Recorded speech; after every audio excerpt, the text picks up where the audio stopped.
Matondo mingi bandeko balandi bambote ba na biso bayenge kieno mokakozwa na bayebanso bazwili baku ya kolanda biso nganga ngunza lwankulu antinu Kongo koi na nzama pakasa matondo yambo ya maso bobo misano to zongisaka matondo na nizita dianza wapi oyo ayebi lizite epai mokili ekangameli pamba te bango babanda yambo ebandeli nde baza ebandeli ya maso na biso bongo fumo mapungu tulendo tonda dezo nde ya biso bobandi bayindo baye ya yambo eleko pe ya yambo ya obscurité nde bongo maso ebandi na molili nde eyebongo kokoba eleko ya longengo matondo ni mwanda Kongo wapi iye babateli ya maso pe biso ya biso bana bayindo bana yambo tomoni tata mokeli tomoni ya biso mbasi kapita tomoni ya biso mama mobateli ya fertilité ya protection na nzela na ya biso walongo fumu kimbangu wangitukulu ya masivi ya lulendo walunungu wapi oyo kaki ya kimpavita tia walulendo iwapi iebongo bakoko bakobaki kozela mbela pe likokisi kokisamaki kimbangu mfula mwana pe bongo mokolo moko aye kobota malete nyambanza nkamba piambi bongo lungengo pe bongo ya biso maso mangengaki déjà esclavagisme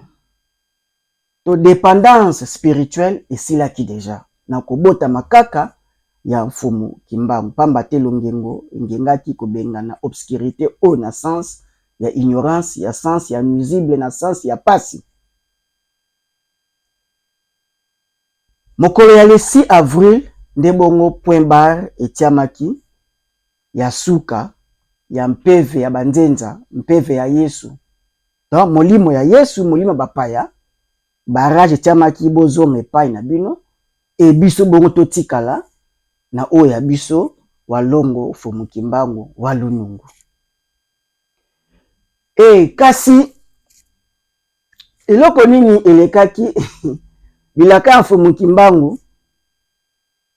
na boloko ignorance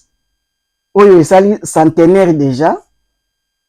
ya kozanga kososola message ya fumu kimbangu totali mingi mangitukulu bikamo ya fumu kimbangu masivi ya fumu kimbangu ulenge atelamaki na moto koleka baebanso banyata mokili ya tata mokili ya se eya na mutu moko te alegala fumu kimbangu ni na politique ni na domaine ya science ni na religion azate donc Bouddha Jésus Krishna mao baza musika ya mfumu kimbangu esika mfumu kimbangu afandi bango baza musika yango moni ba pedi asakapare na richesse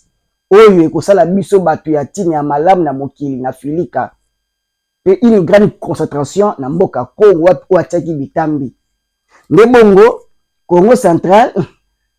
mboka eteni oyo ezogarde spiritualité nde atiango na kimia nde bongo partie est concentré na minéré wapi oyo ekosala nzoto malamu ya kozala na biso donc partie Congo central eza partie oyo bolamu ya kimpevi et partie est partie bolamu ya nitu ya mosuni yango moni mpe fumu kimbangu kotelama na mbanza nkamba na kimpeve pe bongo akei kosukisa nzoto wana moni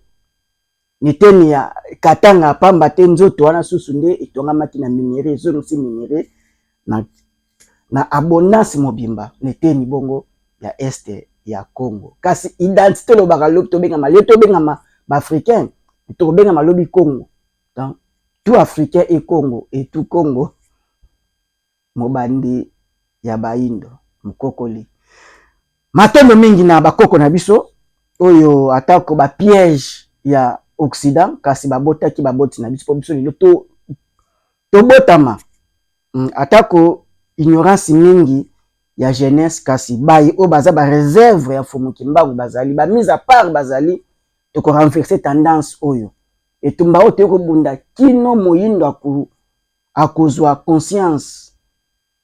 collectif kino moyindo akufungola miso pe matoyi po atelama ya to comme ça effectif indépendance spirituelle oyo epronaki walongo Fumu Kimbangu wangitukulu matondo mingi ndebongo bana bilaka tupanzani bapanzani banganga ngunza tobenga bakemite ba révolutionnaire toza ebele bavutuka et tosala bokasi ya tata biso na musuni baona molimo tokolonga etumba oyo bakita bamata jeunesse africain ekotela makaka ekolonga na distraction oyo baimposaki baza kotretenir bango ba occidentaux bazuma quelques têtes d'affiche na ba domaine nyonso bati balokola ba échantillon po motuluku ya bato balanda nzoka tokende bazokende na ravin tokostope bango mpona kobikisa bana ya Fumu Kimbangu po balakamaki bilaka na ileko oyo moyinda kobika matondo mingi lobongo toye bo bomesano mpona kotalisa bayimboka koloba ete nani pe nini ebatami na nsima ya musique parce que force musicale oui eza nango naturel eza sont agréables à l'oreille mais derrière la sentiment musical eya na moto eya na eloko oyo ebatami e oyo abatami aleki oka mayele nde lokola bangunza balalaka te toza na misu ya komona moni ya mbemba ya aigle toza pe na misu ya komona ya ibu oyo azoma likambo na ebandela likambo nde bongo toza koprevenir bana ya Fumu Kimbangu oyo biso bo toza bayindo moyindo nyonso aza bongo walongo Fumu Kimbangu pamba te tolati loposo ya Fumu Kimbangu e Fumu Kimbangu ake kopirige 30 ans ya boloko donc vine mobimba ilekeli na boloko po na pasi ya bayindo parce que asangajaki la race noire po ye azali moyindo ya yambukati na biso bayindo donc toza na lolenge ya Fumu Kimbangu suki ya Fumu Kimbangu zola Fumu Kimbangu elobela Fumu Kimbangu loposo ya Fumu Kimbangu donc Fumu Kimbangu aza biso biso nde ba walongo Fumu Kimbangu mangitukulu ya lelo Fumu Kimbangu ya 1921 azaki ye moko me ya ngonga oyo akomi siko ebele po apanzani moni apanzani kati na banani bayindo nani pe nini ebatami na nsima ya musique totikoloba malamu ete deja Kipwanza epesamaki barrage deja etiamaki na force spirituelle ya bapaya et le 6 avril Fumu Kimbangu apiaki biso lipanda na kotelema ya massive ya Mangitukulu ya Ningwa Kiatondo na Mbanza ngombe kichuka teni ya Mbanza Nkamba nde ba maître franc-maçon ba rosicrucien na ba évangéliste baye na bozabolo na Afrique baye pena komona ete noyau cerveau moteur ya développement ya Kipwanza eza Congo donc baye mingi baye pena kotika Lucifer na Congo afandi na capitale na Kisasa donc ba cérémonie mystique esalama na mboka wana Congo edi bakumba pena molimo vedi mkonzi ya molimo ya mabe ya l'Occident aya kosiege na capitale ya Kisasa et aye na secrétaire na ye Lucifige na mulandi na bango Belzebul nde basiege na mboka capitale donc na loboko ne ya mobali Lucifer wana mpeve ya l'Occident ya imbi dans molimo mabe ya l'Occident et na loboko na mobali asimbi politique na loboko mwasi asimbi bongo la musique ba théâtre asimbi na loboko mwasi aza kobenda se kobenda koningisa te koningisama et afandi na kati éducation kelasi ya bapaya nde afandeli nde afandi nango et atelemeli bitambeli nyonso etelemeli na kati ya religion bonzama bapaya binzambi moni Congo mabe eza na niveau moko ko imaginer nango te veli degré ko la pongi ya jeunesse congolaise ya na degré moko énorme sikoyo aza ko jouer na sentiment musical na mélancolique uta batata na biso babandaki musique kaka na kombo ya basi na munoko Marie Elisa tolobango déjà bayeko kita wendo mbuta wendo papa na biso wendo bayambika basi mpeve déjà yimbi déjà piégé et lelo tozuko bakala na nzembo ya mwasi na mobali et yekuti ko baka masusu ba kombo ya bato na babilamba na kati donc ba insanité ba futilité texte nyonso ezaka ka bêtise codé mabine ezaka ka ya luketo ezaki mabine ya lukumu na kati ya suku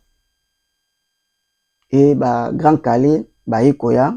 toekita na mbuta lwambo azaya kuti na tendance culturelle vraiment na sens nango parce que rythme ya koyembela ya kiboindo et bongo mbuta na biso Rochero papa tabula epe lokola rivalité wana ikobi kaka bongo ekokita papa wemba nyoka longo ekokita moko Kester kofi papa wemba et tekoma jibe na wera libo tekoma na babilenge oyo wapi babotami na makabo na bango ya mbotama ngonga na ngonga na makabo donc fallait kaka ba vibrer na dimension populaire musuko leka oyo lelo bazo sala lelo mbuta ipupa na mbuta gola mais omona ete déjà babimi kaka na kati ya mupepe wana ya Kadia Mpemba et lelo bazo servir Lucifige Belzebul baza ba serviteur na bango na sens ete makabo wana eza ko bénéficier na biso baindo te na Fumukimbangu te et ce qui kososola ezali parce que ba texte na bango ba composition na bango mode de vie na bango ce qui te baza na vibration baza ba proxy occidental soki bakolata elamba ese bon bakolata elamba baza o ndenge biso toza ko présenter na mode africaine ti bakolata elamba oyo ya kombo ya bapaya nzoka bakutirie wana nyonso ba griffe de marque baza ba homosexuel bango nyonso baza ba frère maçon eza ya bango et ben cantation ba losambo so latika ke elamba na yi mpeve wana ekoti yi e yali katino esili fedi ebilisio makanisi ya koinvestir ebilisio makanisi ya ko ya ke o s'organiser pour na lobby pour na version ya lobby nani oyo alanda ba musicien ba nani oyo baboti na bango bambuta mutu balanda ba musicien ba s'investir baza malamu lelo ata moko tazali donc baza ko servir d'intérêt occidental donc derrière la musique yana Lucifer ye moko derrière wana ngi to tshikolo bano bona mwasa zo benda kaka azo simba azo nimisa kaka azo servir na badon oyo babini parce que l'industrie musicale bato ba kopeso ba accès na ba salle na ba contrat mineni baza bana Lucifer donc mundele derrière il est derrière wana aza kotia ba pion o amoni ki ngeta likabo eza na servir nango et si comme moko basali promotion ya tradition ya culture africaine si comme moko bayembi bokoko boindo ezate donc ti siko bazo continuer ba texte na bango koyema ba Yahweh ba Jésus na kati et plus grave kutu vedi nzota mwasi ezangi tina ba danseuse o baza ko incarner la valeur africaine oyo tozo botama na nzota mwasi tandenge ba exposango moni donc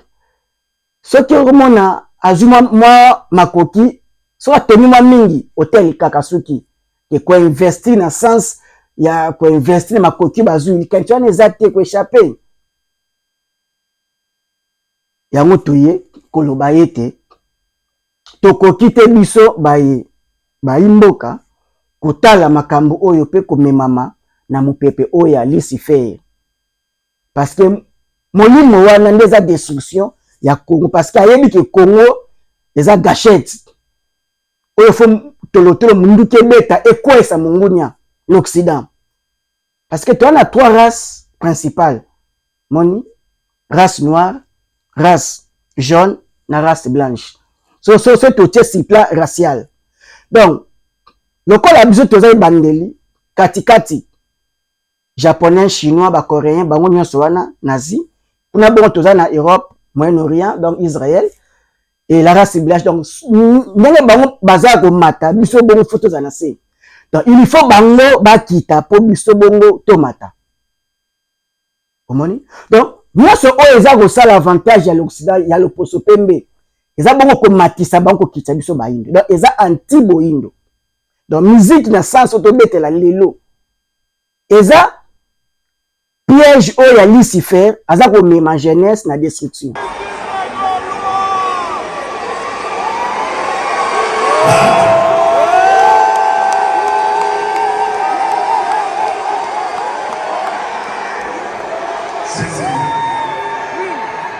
Maintenant, vous êtes devant les chanteurs. C'est les chanteurs qui vont chanter maintenant.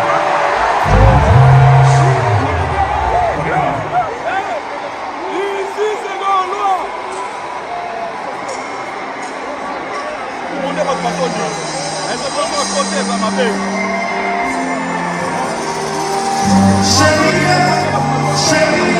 sauvez-moi.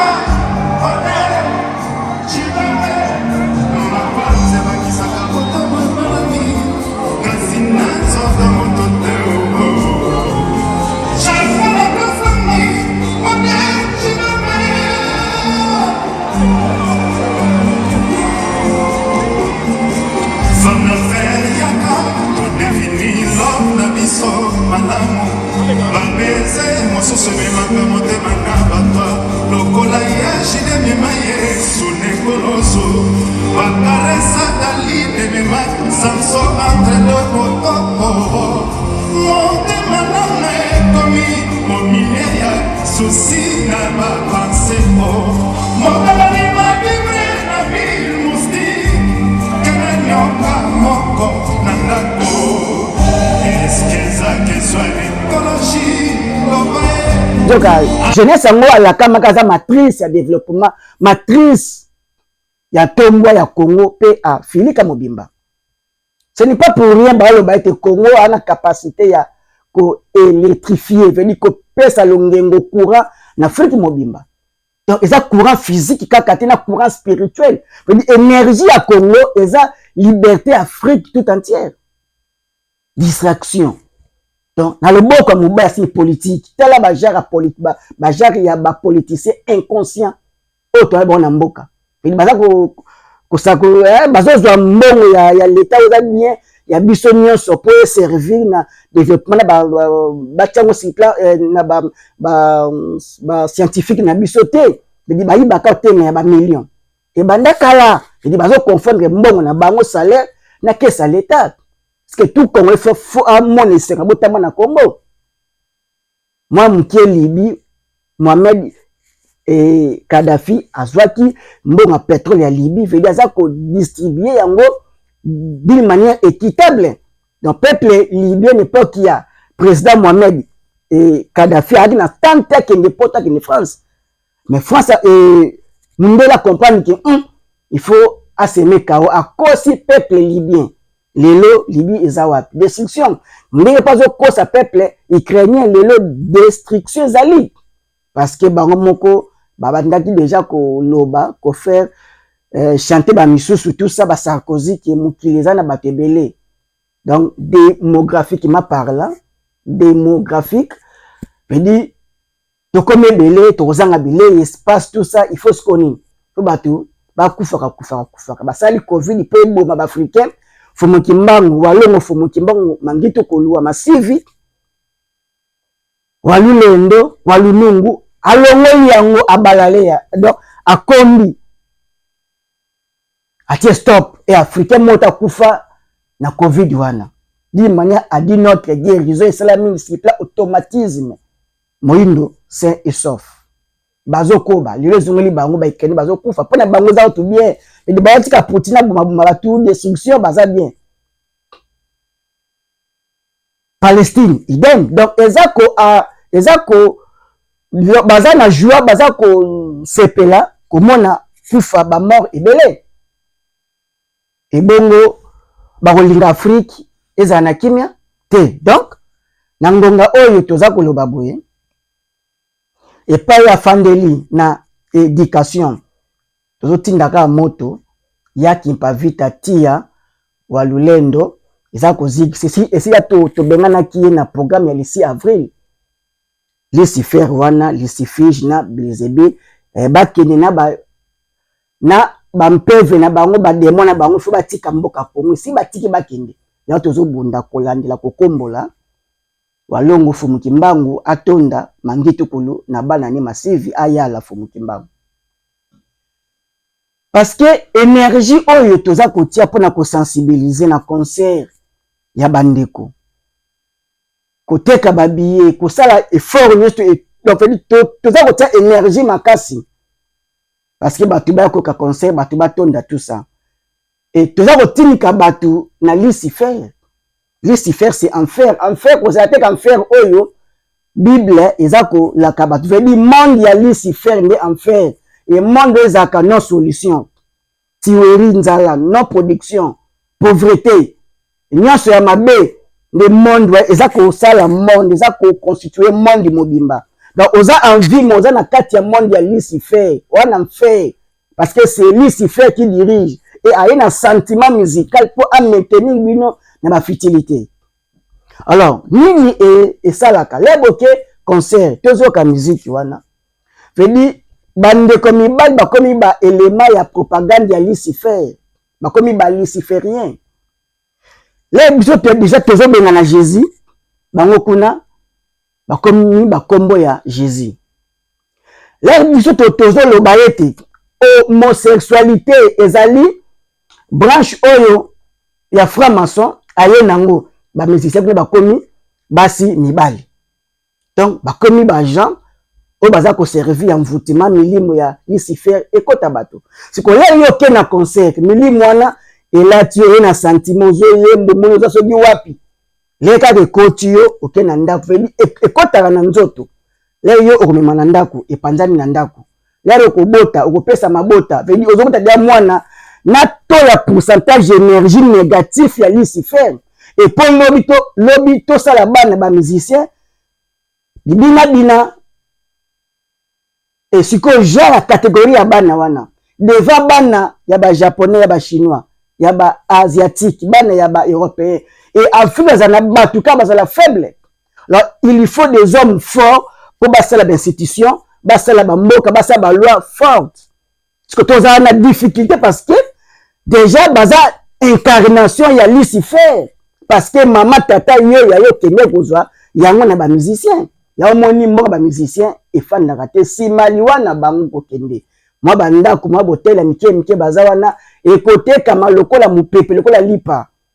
ba konyo kwa e yo pe mutoza élément ya propagande ya kosala management ya kosala soki koteka ba billet ko sensibiliser batu po batu ba kende na enfer yebaki mabota na bino pe konyo kwa manasima pasi wana oyo Afrika zo yoka oyo l'homme noir zo yoka oyo Congo aponami azala socle au Congo aponami gâchette au Congo aponami colonne vertébrale oza matrice à développement ya Afrique pe l'homme noir partout azali siko yo oza ko empêcher bana wana bilaka na bango oza ko bet ko tinika bango bakende kozwa mpeve ya imbi donc oza responsable ya non avancement ya Congo ya Afrique pe ya baindo o ko sala réparation wana donc ba génération ebele ekonyokwa mapoka kayo olobeka bokende concert afali concert afere concert la musicien et au continent ngambo ya pasi ya baindo o Fumuki Mbangu nyoka milaki 30 na boloko et oye o effacer o discret na moment oyo bitumba mokile eza na pleine mutation à plein changement mokile zoninga na me batu peuple congolais na musique est-ce que c'est normal ce qui milimo mabete ya Lucifer te Lucifige te ya Belzébuth te za milimo ni Tout wana ya mabe kaka. Parce que milimo wana ekoluka bolamu ndenge tokoyina na tokoboy kumba tout ce qui ya négativité. Incapable ya kokatema malamu pona yo moko pona ndeko pona moninga l'homme noir azawana pona kosangana kaka matanga mtazobela incapable kosangana pona ko investir ata 10 000 20 000 23 5 to sana 100 000 to sana ngoni na mboka incapable kosomba ndako eza kobonga te mundela ko luka bolama africain jamais pe mundele malamu azalaka te so asombisi yo ndako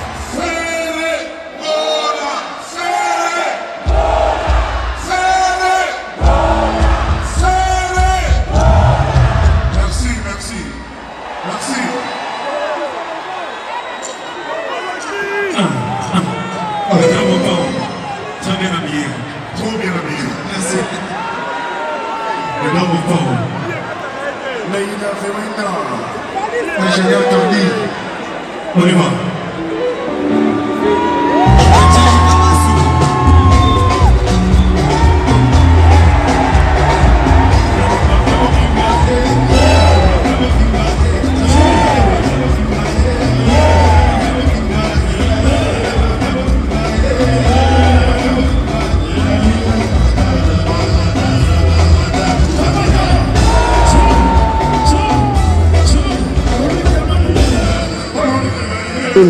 koleka moni kobenda matoi toza kobenda baindo matoi lokola bamakabo wana ya mbotama ya bandeko eza kosala na désavantage na biso me toza koyeba te ba enjeu mondial oyo eza koleka na biso lelo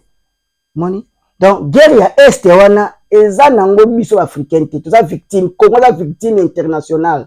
na Congo aza élément oyo bato nyonso bazotia misu parce que ba minerai ya Congo eza fonctionnement ya ba industrie occidentale bakolinga te côte asiatique asacapare nango oriental bakolinga pete biso moko ba congolais ba indo to s'en servir nango yango moni pena bakumba Lucifer afandi aina Lucifish na Belzebul bafandi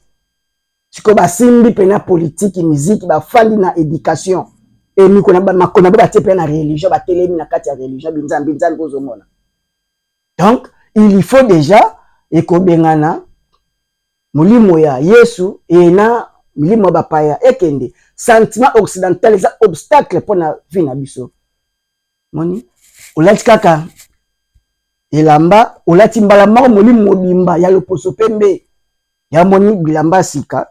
to sukolaka pona ni tosali nanu batisi na manière na biso moko te ezaka moi quelque mboka Burkina Faso Sénégal baba mboka ndambo Benin pe basala na manière artisanale parce que il faut ba mbongo tiam parce que batisi africain wana esala ma grande quantité te kama pe mayele wana etandisama na molongo bimba ya bana baindo parce que toza piégé en tout et pour tout moni même lelo ba boulangerie ka kosala boulangerie quel artiste musicien oya kosala ta boulangerie nkato osaka hotel ndakuni moko mesili lelo so balobi ke lelo pina mapa na Congo veli bato asimbi yango balibanais so balingi baboma biso bapoisonner biso mais c'est facile moni faut baloyembo elandaka toloba mbala mingi elandaka moment oyo boza kolekela lelo o Congo cerveau ya baindo Congo oza matrice Congo oyo veli sans Congo et mokili ekende na down parce que barozanga ravitaillement Congo na 75% ya yemoko na ba réserve nyonso oyo sala ba industrie na bango Congo na tela vie ya peuple congolais parce que éducation wana toza kozwa ba classe wana derrière toute chose il y a un esprit donc molimo mobimba ya Lucifer eza konime parce que pesa kaka orgueil olula français ndoka la francophonie François mobimba molimo mabe mobimba François akoti kati na fandi akomi orgueil de pour ne rien faire papier car diplôme de pas de pas basnika papier moko be retenu le mode sans connaissance donc sans connaissance oui de l'âme connaissance et bimarakati ya mbotama na bino na tradition na culture na bino et que ba ko tuté ba pasteur évangéliste ba garçon de course ya Lucifer bazawana komoni mulima kindumba ikoya donc idem dans musique ezokumba demo mobimba sikozo bima wana ya lolendo ya kolula bilamba ya loposo pembe, kolula loposo pembe, kolula poto, et propriété mort à l'excès, tout excès, nous, et kumbelio, veut dire, qui goyi, qui impolitesse, qui danger, kumbi, qui ndumba, qui soulard, milangwa, et autres, il na démon musical, wana, sentiment, wana, faire d'autres, na ba démon, wana. Si tu as la lobby, tu as ndenge oh, bako se faire face, na makambo oya mukili ndenge kini na mbongo na bo. Donc toluka batu na sasi ya batu ya mitu pour te renverser tendance. Ce qui te Congo za danger, Afrique za na en voie ya disparition. Parce que dès bango ba sela mandu ba sela makambo et africain ceux qui wa longo fumuki mbangu te pasi. Montuna mutfa porter pierre na ye na édifice ya Afrique na ndako na mama Afrique. Ozui likabo ya bali ngeta obeti opesi mesi surtout fumuki mbangu il faut ba yindo peuple congolais partout azali et ba fumuki mbangu komba fumuki mbangu libaku fumuki il faut fumuki mbangu ayembama ayebana ko bana biso moko bana Congo to tomba fumuki mbangu po ye a couvrir espace aérien wana Afrique parce que peuple mabemi le côté en Afrique ya ngwese la biso boye ndenge toza lelo na toza nanu envahi na minimo ya ba Yahweh ya Yesu et puis liemo sous Lucifer, Bézébile, à faire sur le Congo. Donc, on a devoir mobimba. Il y a qu'on déloger, il y a Yesu, il y a Bapaya. Il faut mimer Kende. Parce que tout est spirituel. Et beaucoup de gens ont un développement sans l'indépendance spirituelle. Liberté de penser. Il y a qu'on a mokili, c'est l'obino, na vision, na bino, na ndenge bomone la makambe sengeli ezalila na compatibilité ba capacité na bino. Congo 10 ans avec Fumuki Mbangu mokili changer. Europe kiti ngepe na kwei bendisi ba kangi pauvreté koti. Soki Congo zuba être conscient zuba bato atina ya cerveau. Matondo yeba ete longwa na ngambo. Soki bandeko na biso ba musicien ba koyeba ete ba botem na makabo na bango. Ete esala na bolamu na biso baindo na vibration positive ya walongo Fumuki Mbangu angito kulu ingeta na soki bakotikana na ba chef ya ba industrie musicale o baza ba PD baza ba homosexuel baza ba franc-maçon baza négatif pour na biso baindo biso bakomitika pour likabwana esala na destruction ya ba congolais pe ba africain et pasi kozala yo tata mama yebete o mettre fin Luka koyeba Fumuki Mbangu na mozindo nsik na Simono Anza eza bongo kotangama pona kobatela biso lobi fo moto mondo atanga ayeba kinkulu bokoko ayeba makamba molimo parce que biso to kangamaki na tradition na culture na bokoko to bango mingi ya on les religion pona biso lelo bongo na sens ya religion ya religo o etangisi biso na Fumuki Mbangu dans siku na Simono Anza Fumuki Mbangu kangana na tata mokeli na mokila molimo bwa pas de invention connaissance mayele fandaka moni dans moyinda kendaki kusambila te pona kosambela koganga ganga tonga tipoka mbunda te tukena kosambela pona kosenga kotia lisenga ya connaissance ya mayele maladi obokoni otosango ndenge ni formule eko ya nzete ona oyo racine ona oyo bikisaka boy dose be pesa boy moni ebende yaka boy mabele o chauffer boko sala boy to saki nyonso mokile eza nango lelo Pierre taillé, Pierre poli, l'âge des métaux, métallurgie, déjà maîtrisé l'ancien empire Congo depuis autant et des années avant que tout l'homme blanc azwa et la main. Donc, quand on a vu son bâton ici, tout ça là et bende na mokili. Textile, et une naissance en Afrique. Donc, Afrique, c'est matrice, il y a développement mondial. Et le retour là africain de Kongo ba musicien nana nga linga mwana na ye azala bibina bina biyemba yemba mukili nini boyebi bayemba ka bazui développement mukili nini bino boyembi babina ki bakuni pays émergent kato metala Chine bana bazotanga bana mike nyonso eza réglementé donc l'état il faut interférer pour la libération mental, spirituel, indépendance spirituelle, l'état est libre, il y a action, il y a réglementer musique, faut koyemba na ba contexte o muklizo le kaya pasi mabina ya lukete ezonga na chambre mapeka makolo texte contrôlé oyembi mwasa mobali oyembi mutu etumba ezwi fimbu boloko ekochange etokoki te kotika bato na mpeve ya yimbi bazala na enfer non mokili wana toboyi yango parce que toyaki mikili ya bapaya l'Occident poto parce que sur plan financière économique misala eza te na bamboka na biso nzoka faut to changer façon ya kotanga teke po tozela bato baya kosala misala biso mo tozela bakeli misala to se investir na mboka na biso biso mo tokela misala mais toza kotanga po tokoma bana misala ya bato bakota continent baya kosala misala bachinois bajap non ça suffit tata mama oza na base ya développement ya bolamu na bino moko nanu biso nanu africain to prendre conscience ete tout est spirituel fumu kimbangu azwe sika na bomoi na biso e bazo bundisa biso na molimo na mosuni voilà résultat Afrique na kraka ekangami donc il faut nanu mpepena mabe tolongwa tobima na distraction pamba te mikila bapaya poto ezobetama moi quelques bénéfices avantages économie de guerre ebandi déjà évaluation ebandi maka bandi déjà ekolata pa otungela zali économie de guerre na mitu o industrie de komika kosala kaka minduki parce que bayebi te vitesse nini ampleur oyo bitumba oyo ekozonga nsima te bana okendeke kaka donc il faut monde occidental la détruire autodestruction esalama il faut bakita po africain mata donc poto ekolonga na bida poto ekozwa pena sens ya mputu bakeleli bazangi bakozonga pena na vrai sens ya mputu mputu lukezo bazangi bakeleli et Afrique akozonga na sens ya libombami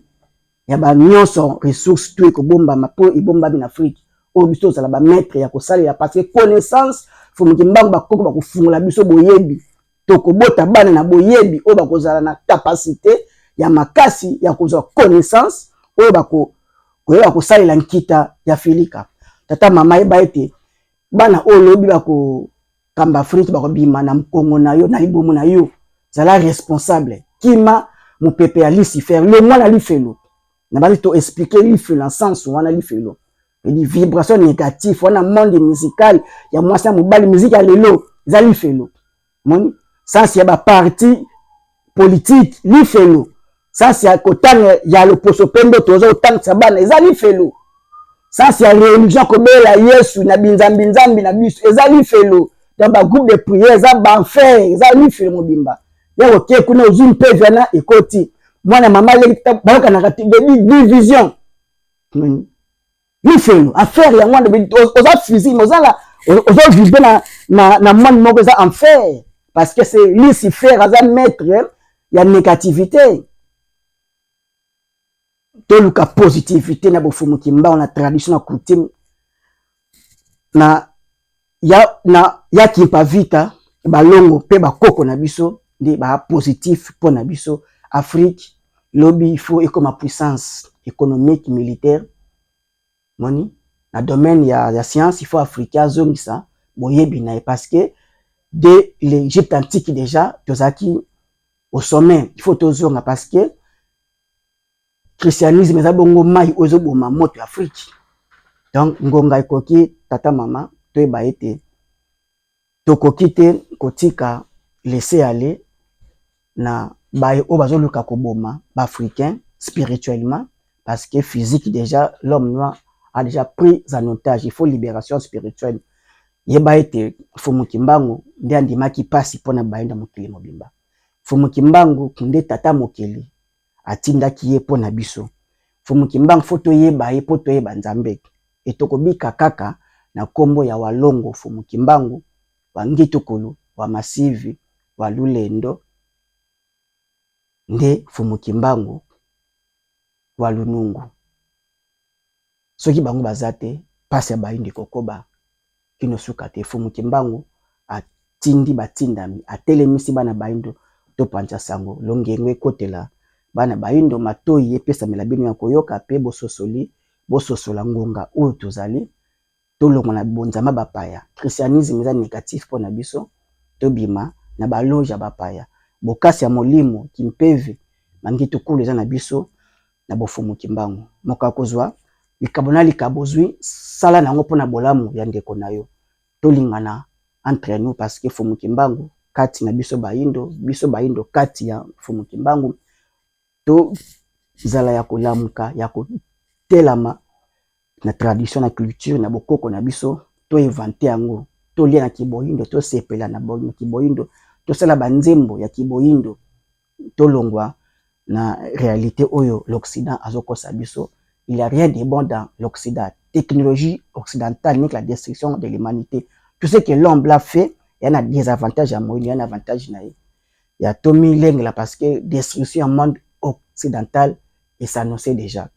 Il y a Toyoka musique o ezana boyindo bofumu kimbangu na kati pompeve ya walongo fumu kimbangu mangitu kulu ila tabiso to bima na mpeve ya banzenza ya Yesu. Nzembo nyonso oza caractère religieuse ya ba christianisme, caractère ya mwasa mobali ya futilité bilamba kangela matoi ko tiangote tianzembo oyo ya walongo fumu kimbangu po vivre positif sentiment ki boyindo late ko la kati na biso makanisa ko investir ezala parce que tokolongo na profiter na musala to ke la misala biso mo ke baya ko ke la biso misala to koma bana misala na bango. Donc toza capable ya ko lever défi oyo bagasi mususu pe bazo sala. Nous sommes capables na walongo fumu kimbangu mokako zwali pamboli na banso balandi biso na kombo walongo fumu kimbangu angetukolo matondo.